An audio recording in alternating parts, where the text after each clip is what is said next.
Many lives many masters. लेखक doctor Brian वीज। अध्याय 9।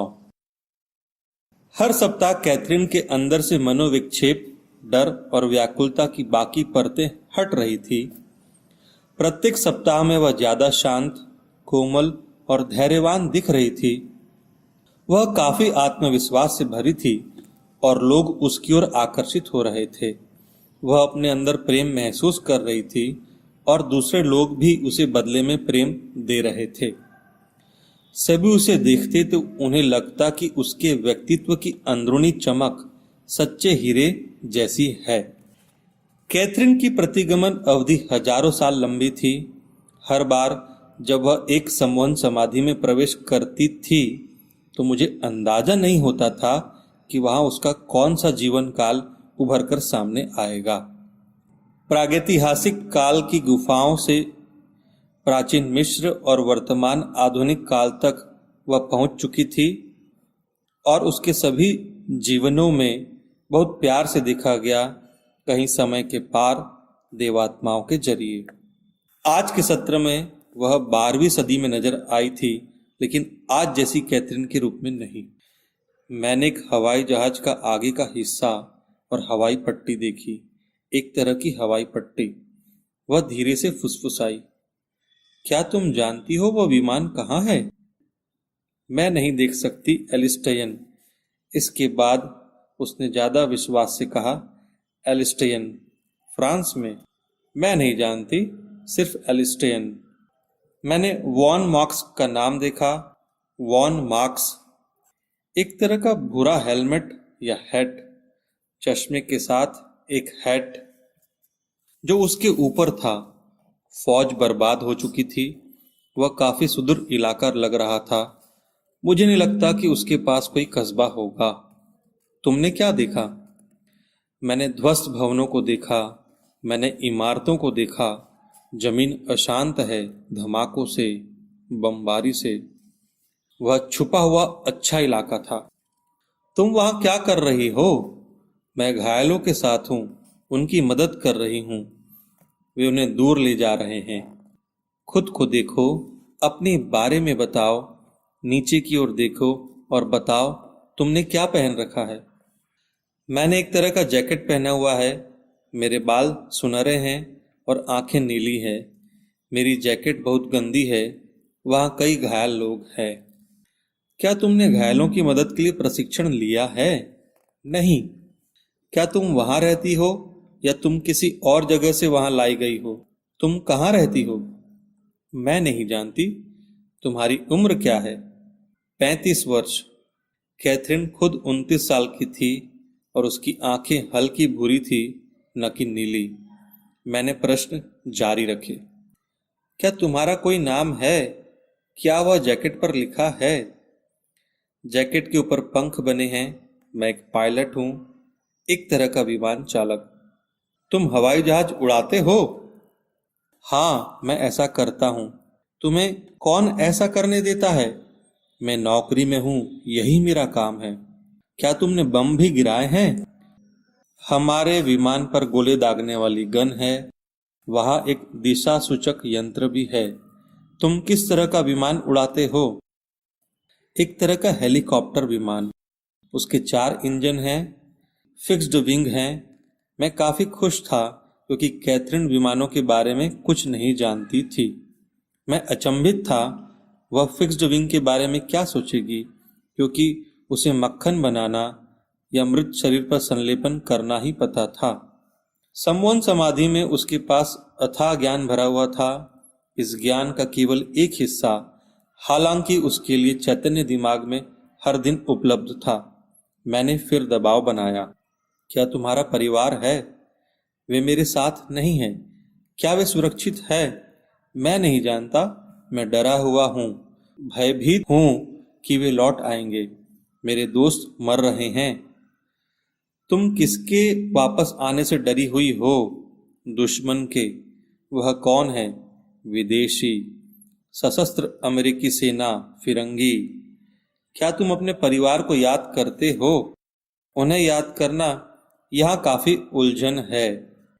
चलो हम वापस उसी जीवन काल में चलें, फिर से खुशियों भरे समय में चले, युद्ध के पहले जब तुम घर पर परिवार के साथ रहते थे।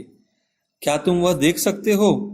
मैं जानता हूं कि यह काफी मुश्किल है, लेकिन मैं तुम्हें आराम देना चाहता हूं। याद करने की कोशिश करो। कैथरीन कुछ देर चुप रही, उसके बाद फुसफुसाई। मैंने एरिक नाम सुना, एरिक। मैंने एक लड़की के सुनहरे भूरे बाल देखे। क्या वह तुम्हारी बेटी है? हाँ, वह होनी चाहिए। मागोर्ट, क्या वह तुम्हारे करीब है? वह मेरे साथ है। हम लोग एक पिकनिक पर हैं। दिन बहुत सुंदर है। मागोर्ट के अलावा तुम्हारे साथ कोई और भी है? मैं एक सुनहरे बालों वाली महिला को देख रही हूँ जो घास पर बैठी है। क्या वह तुम्हारी पत्नी है? हाँ, पर मैं उसे नहीं जानता, कैथरीन ने बताया। यह जवाब उसके वर्तमान जीवन से जुड़े किसी व्यक्ति की पहचान के लिए था। क्या तुम मागोट को जानती हो? उसे करीब से देखो। क्या तुम उसे जानती हो? हाँ, लेकिन मैं उसे कैसे जानती हूँ, इसे लेकर मैं निश्चित नहीं हूँ। मैं उसे किसी वजह से जानती हूँ। वह तुम्हारे पास आएगी, उसकी आंखों में देखो। वह जूडी है, उसने जवाब दिया। जूडी वर्तमान में कैथरीन की सबसे अच्छी दोस्त है। पहली ही मुलाकात में उन दोनों में एक दूसरे पर भरोसा और अच्छी समझ विकसित हो गई थी और वे दोनों अच्छे दोस्त बन गए थे। उनके बीच ऐसा भरोसा बन गया था कि एक दूसरे के बोलने या जरूरत बताने से पहले ही वे उसे भांप लेते थे। जूडी, मैंने दोहराया। हाँ जूडी, वह उसकी तरह दिखती है, वह उसी की तरह हंसती है। हाँ, यह तो बहुत अच्छा हुआ। क्या तुम घर में खुश हो या वहां कोई समस्या है? लंबे विराम के बाद, वहां समस्या नहीं है। हाँ हाँ, यह समय जरूर अशांत है। जर्मन सरकार में राजनीति को लेकर संकट गहराया हुआ है। बहुत से लोग अलग अलग दिशाओं में जाना चाहते हैं। आखिर में यह सब काफी दुखदाई होगा, लेकिन मैं अपने देश के लिए मुकाबला करूंगा। क्या तुम्हारे अंदर अपने देश के लिए सशक्त भावनाएं हैं? मुझे युद्ध पसंद नहीं है। मैं मानता हूं कि किसी को जान से मार देना गलत है, लेकिन मुझे मेरा कर्तव्य निभाना चाहिए। अब वापस जाओ, उस जगह पहुंचो जहां तुम थे, जहां हवाई जहाज मैदान पर है, जहां युद्ध हो रहा है, बमबारी हो रही है। आगे युद्ध शुरू हो चुका था। अंग्रेज और अमेरिकी सेना ने तुम्हारे करीब बम गिराए थे। वापस जाओ। क्या तुम फिर से हवाई जहाज देख पा रही हो? मैंने कैथरीन से पूछा। हाँ। तुम्हें युद्ध, कर्तव्य और हत्याओं के बारे में सोचकर कैसा अनुभव हो रहा है? हमें बिना किसी उद्देश्य की मरना होगा। क्या? हमें बिना किसी उद्देश्य की मरना होगा, उसने दोहराते हुए जोर से कहा। कुछ नहीं। क्यों कुछ नहीं? क्या इसमें कुछ भी सम्मान की बात नहीं? अपनी जमीन या अपने सगों की सुरक्षा भी नहीं? हम कुछ लोगों के विचारों को समर्थन देने के लिए मरेंगे, तब भी जबकि वे तुम्हारे देश के नेता है। वे गलत हो सकते हैं, उसने तेजी से मेरी बात को काटते हुए कहा। यदि वे नेता नहीं हैं, यदि वे नेता होते तो इतना आंतरिक विरोध नहीं भड़का होता सरकार के अंदर। कुछ लोग उन्हें पागल कहकर बुलाते हैं। क्या तुम्हें इसका मतलब समझ में आता है? सत्ता के भूखे। हमें भी पागल हो जाना चाहिए, क्योंकि हम उनके नियंत्रण में हैं। खुद को उनके हाथों में सौंप दिया है, लोगों को मारने के लिए और खुद को भी मरने देने के लिए। क्या तुम्हारे कोई दोस्त बचे हैं? हाँ, कुछ अभी भी जिंदा है। क्या तुम्हारे हवाई दल में से कोई है जो तुम्हारा काफी करीबी है? कोई बम गिराने वाला या दिशा बताने वाला अभी जीवित है?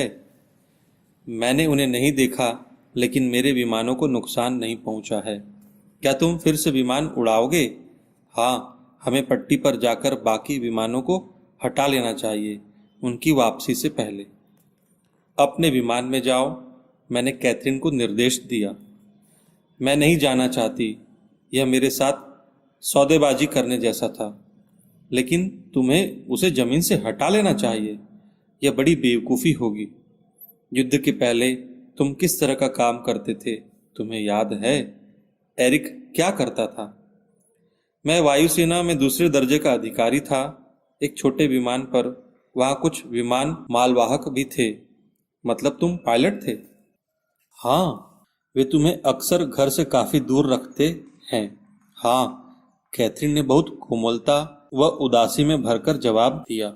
अपने समय में आगे बढ़ो, मैंने आदेश दिया। अगली उड़ान की ओर। क्या तुम यह कर सकते हो? वहां कोई अगली उड़ान नहीं है। तुम्हारे साथ कुछ हुआ है? हाँ।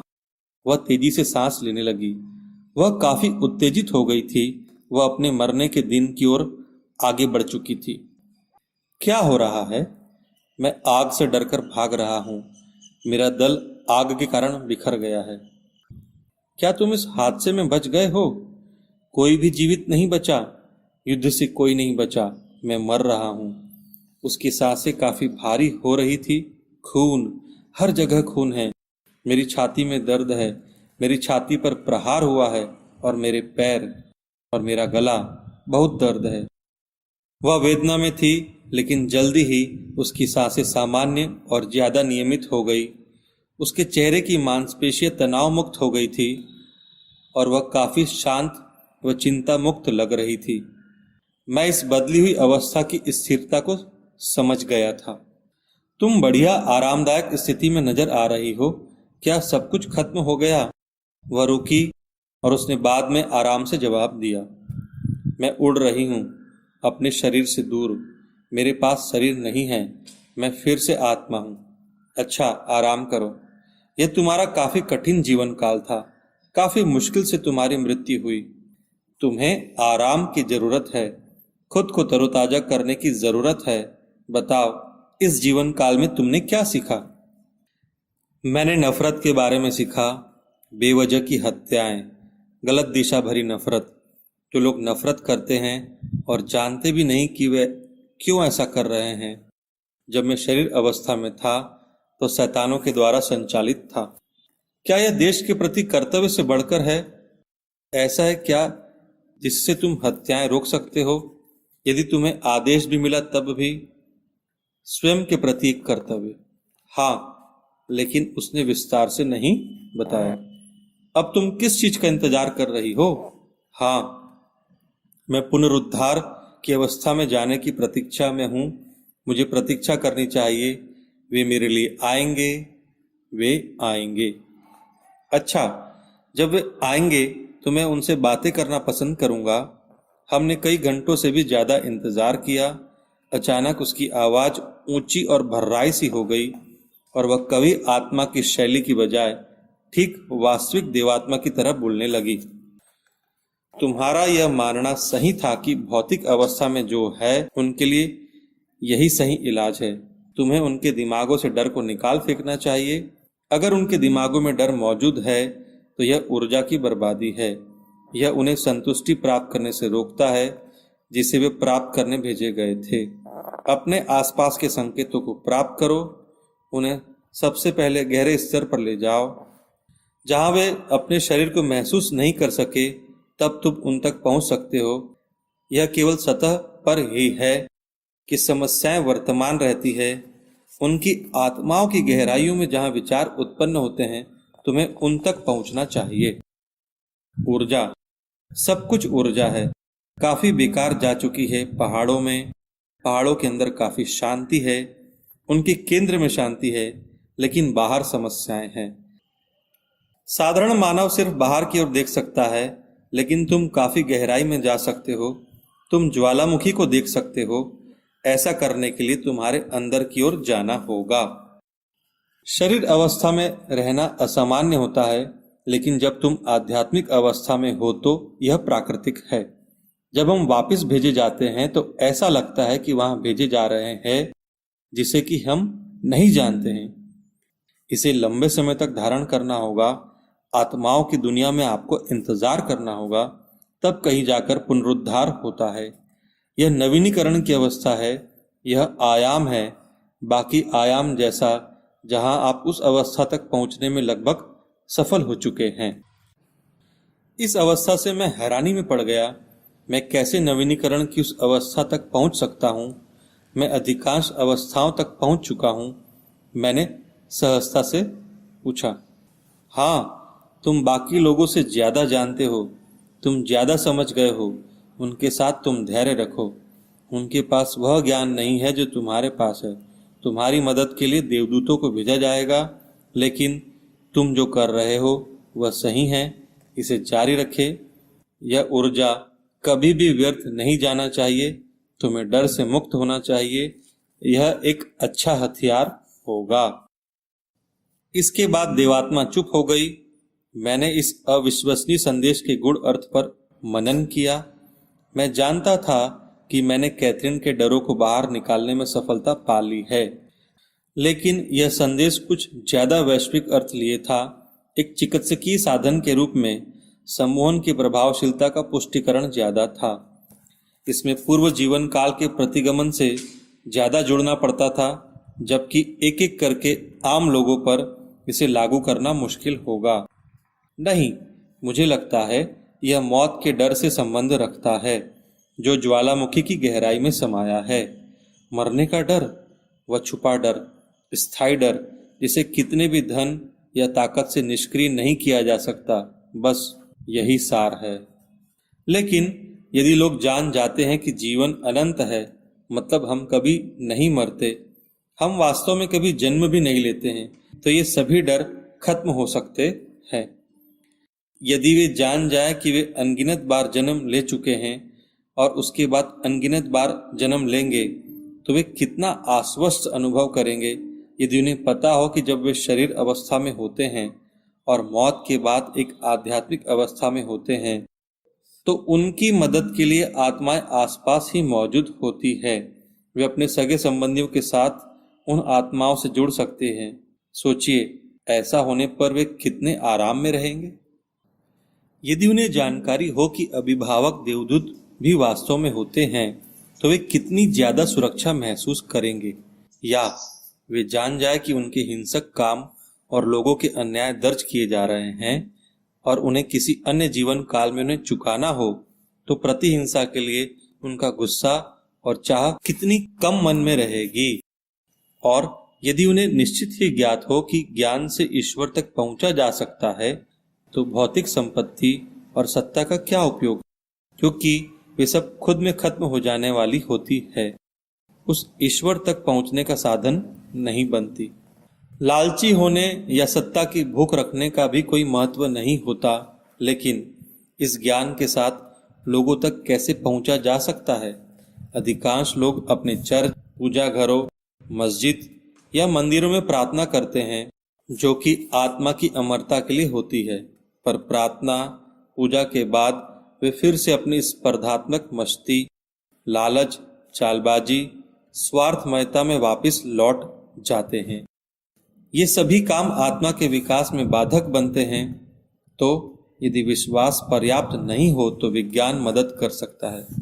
संभवतः कैथरीन और मेरे अनुभवों का अध्ययन, उनका विश्लेषण और उन्हें तटस्थ वैज्ञानिक ढंग से समझने की जरूरत है, जो व्यवहार और भौतिक विज्ञान में प्रशिक्षित लोगों द्वारा की जा सकती है। हालांकि इस समय एक वैज्ञानिक पर्चा या एक किताब को लिखना मेरे दिमाग में बहुत दूर की बात थी, न घटित होने वाली संभावना। मैं उस देवदूत को लेकर हैरत में था, जिसे मेरी मदद के लिए फिर से भेजा गया था।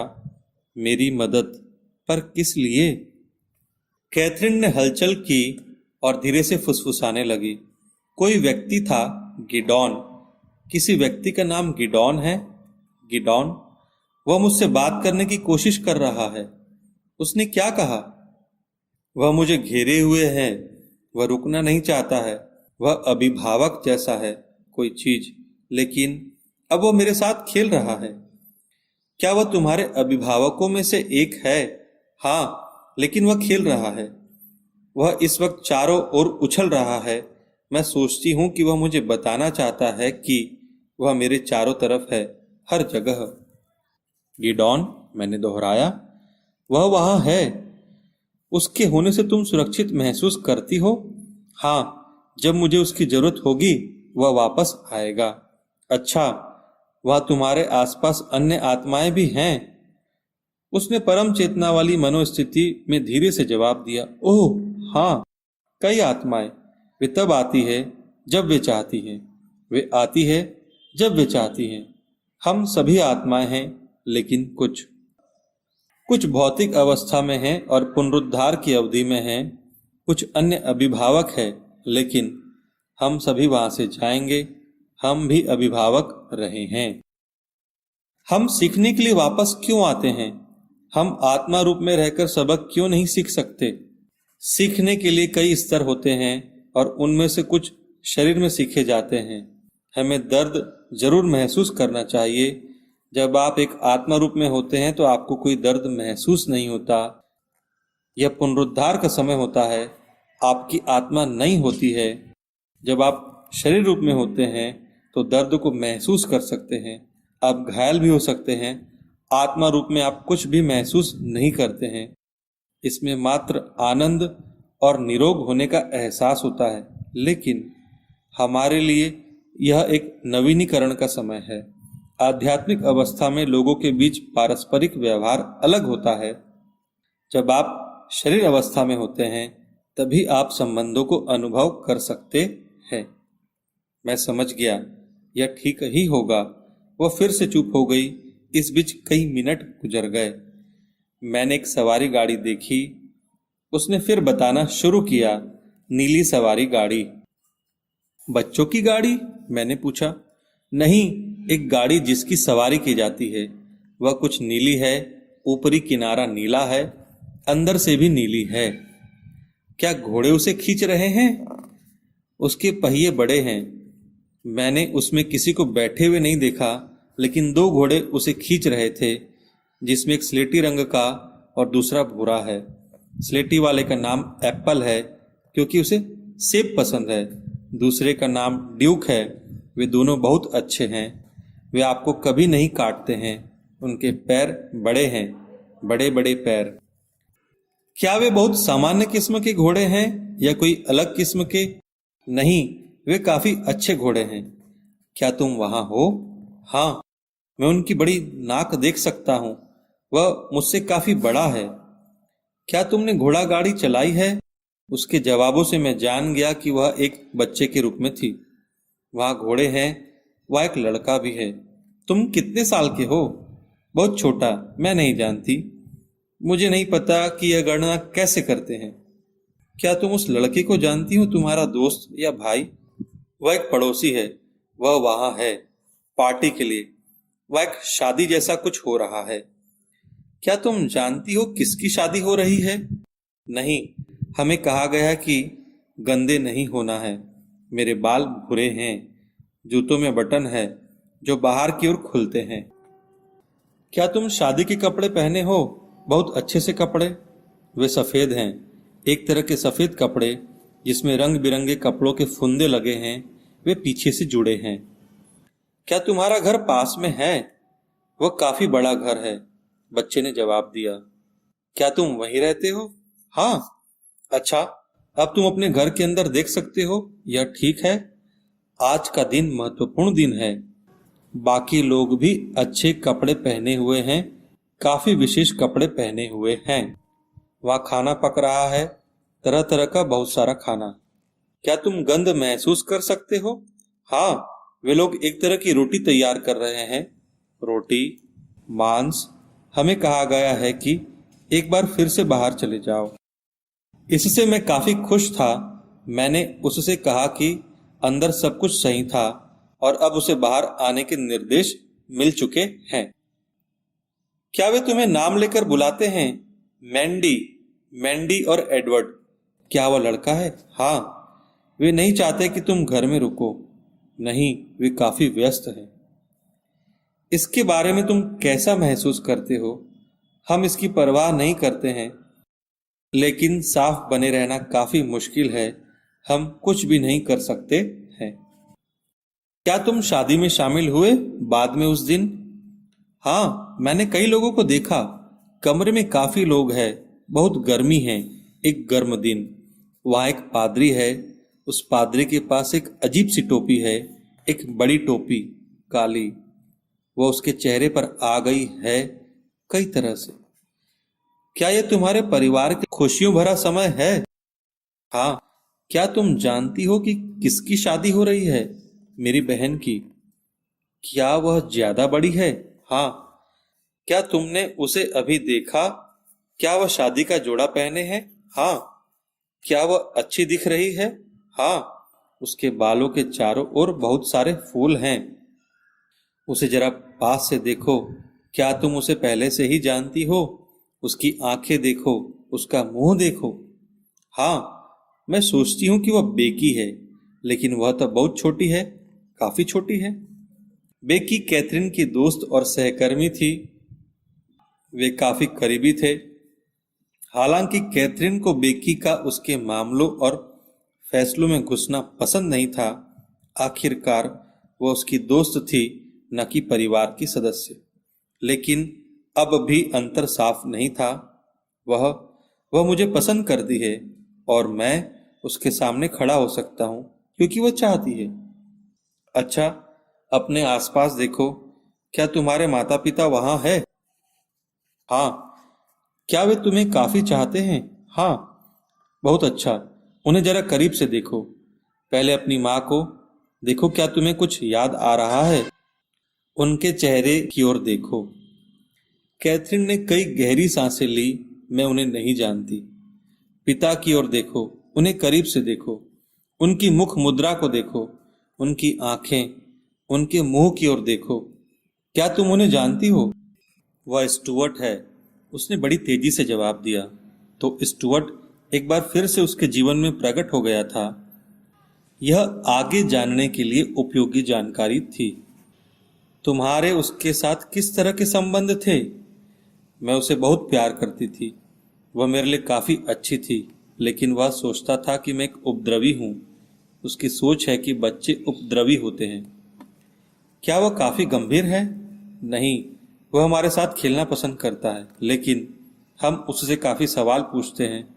वह हमारे लिए बहुत अच्छा है, सिवाय इसके कि हम बहुत सारे सवाल पूछते हैं। क्या इस वजह से वह कभी कभी गुस्सा हो जाता है? हाँ, हमें शिक्षक से जरूर सीखना चाहिए, न कि उससे। इसलिए हम स्कूल जाते हैं सीखने के लिए। लगता है कि वह तुमसे कुछ कह रहा है। क्या उसने तुमसे बात की? हाँ, उसे कई और जरूरी काम करने पड़ते हैं। उसे फॉर्म को संभालना होता है। क्या यह कोई बड़ा फार्म है? हाँ। क्या तुम जानती हो यह कहाँ है? नहीं। क्या उन्होंने कभी शहर या प्रांत का जिक्र किया? कभी कस्बे का नाम लिया? वह रुक गई, सावधानी से कुछ सुनने लगी। मैंने नहीं सुना। वह फिर से चुप हो गई। ठीक है। क्या तुम इस जीवन काल में और आगे जाना चाहती हो? क्या तुम्हें आगे जाना है या बस इतना? उसने मेरी बात काटते हुए कहा, बस इतना काफी है। कैथरीन के साथ संपूर्ण प्रक्रिया के दौरान मैं उसके खुलासों को अन्य व्यवसायी लोगों के साथ बांटना नहीं चाहता था।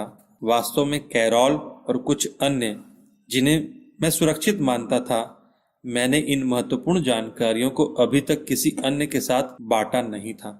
मैं जानता था कि हमारे सत्रों से मिला ज्ञान सच्चा और बेहद उल्लेखनीय है, पर सहकर्मियों की प्रतिक्रिया की चिंता ने मुझे चुप कर रखा था। मैं अभी भी अपनी प्रतिष्ठा, भविष्य और अन्य लोग मेरे बारे में क्या सोचेंगे, इस चिंता के कारण दुविधा में था।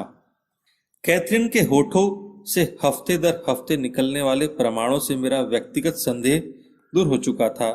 मैं अक्सर उन सत्रों और उनके तुरंत फुरत नाटकीय घटनाक्रम को फिर से अनुभव करने के लिए उनके रिकॉर्ड ऑडियो टेप को सुनता रहता था, पर अन्य लोग तो केवल मेरे अनुभवों पर ही निर्भर थे, शक्तिशाली लेकिन उनके अपने नहीं।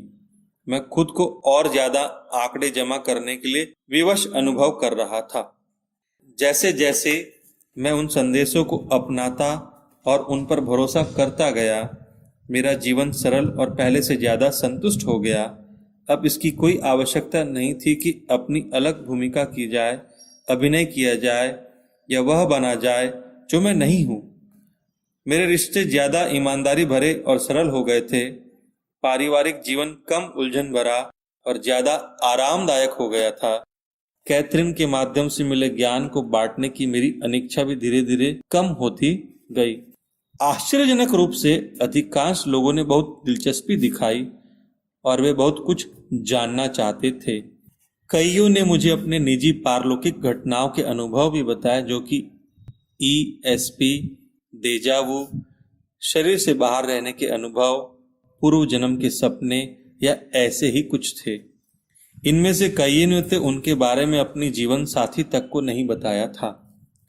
लोग समान रूप से अपने ऐसे अनुभवों को बांटने में डरते हैं, यहाँ तक कि अपने परिवार और उपचारकों के साथ भी डरकर साझा नहीं करते कि कोई उन्हें गलत या अनोखा समझेगा। पर ये पारलौकिक घटनाएं बहुत हद तक सामान्य हैं। लोग जितना समझते हैं उससे भी ज्यादा। यह केवल एक अनिच्छा होती है जो दूसरों को इनके बारे में बताने से रोकती है और उन्हें दुर्लभ बना देती है। और जो ज्यादा परिपक्व होता है वह उन्हें बांटने में ज्यादा अनिच्छुक होता है। मेरे अस्पताल के प्रमुख क्लिनिकल विभाग के एक आदरणीय प्रमुख अपनी विशेषज्ञता के दम पर अंतर्राष्ट्रीय ख्याति प्राप्त कर चुके हैं। वह अपने मृत पिता से बातें करते हैं, जिन्होंने उन्हें कई बार गंभीर खतरों से बचाया है। एक अन्य प्रोफेसर को सपनों में अपने जटिल शोध प्रयोगों से जुड़ी महत्वपूर्ण बातें या समाधान पता चल जाते हैं। उनके सपने हमेशा सच भी होते हैं। एक अन्य मशहूर डॉक्टर को जब कोई फोन करता है तो वह जवाब देने से पहले जान जाते हैं कि किसका फोन है। मिड वेस्टर्न यूनिवर्सिटी के मनोविज्ञान विभाग के प्रमुख की पत्नी मनोविज्ञान में पीएचडी है। उनके शोध प्रोजेक्ट हमेशा सावधानी पूर्वक बनाए और क्रियान्वित किए जाते हैं। उसने कभी किसी को नहीं बताया था कि जब वह पहली बार रोम गई तो बिना किसी की मदद के उसने पूरा शहर घूम लिया, जैसे कि शहर का नक्शा उसके दिमाग में बना हो। उन्हें बिना गलती के शहर के कोनों कोने के बारे में पता था, बावजूद इसके कि वह इससे पहले कभी इटली नहीं आई थी, न ही वह इटालियन भाषा जानती थी। इटलीवासी बार बार उनसे अपनी भाषा में संपर्क करते और गलती से उन्हें इटलीवासी समझते। उनका दिमाग भी रोम के अनुभव को मानने के लिए संघर्षरत था। मैं अब समझ गया था कि क्यों ये उच्च प्रशिक्षित प्रोफेशनल लोग इतनी गोपनीयता से रहते हैं। मैं भी उनमें से एक था। हम अपने ही अनुभवों और विवेक को नकार नहीं सकते। हालांकि हमारा प्रशिक्षण कई मायनों में जानकारियों, अनुभवों और उन विश्वासों के विपरीत होता था जिन्हें हमने संग्रहित किया है, तो हम चुप ही बने रहते हैं।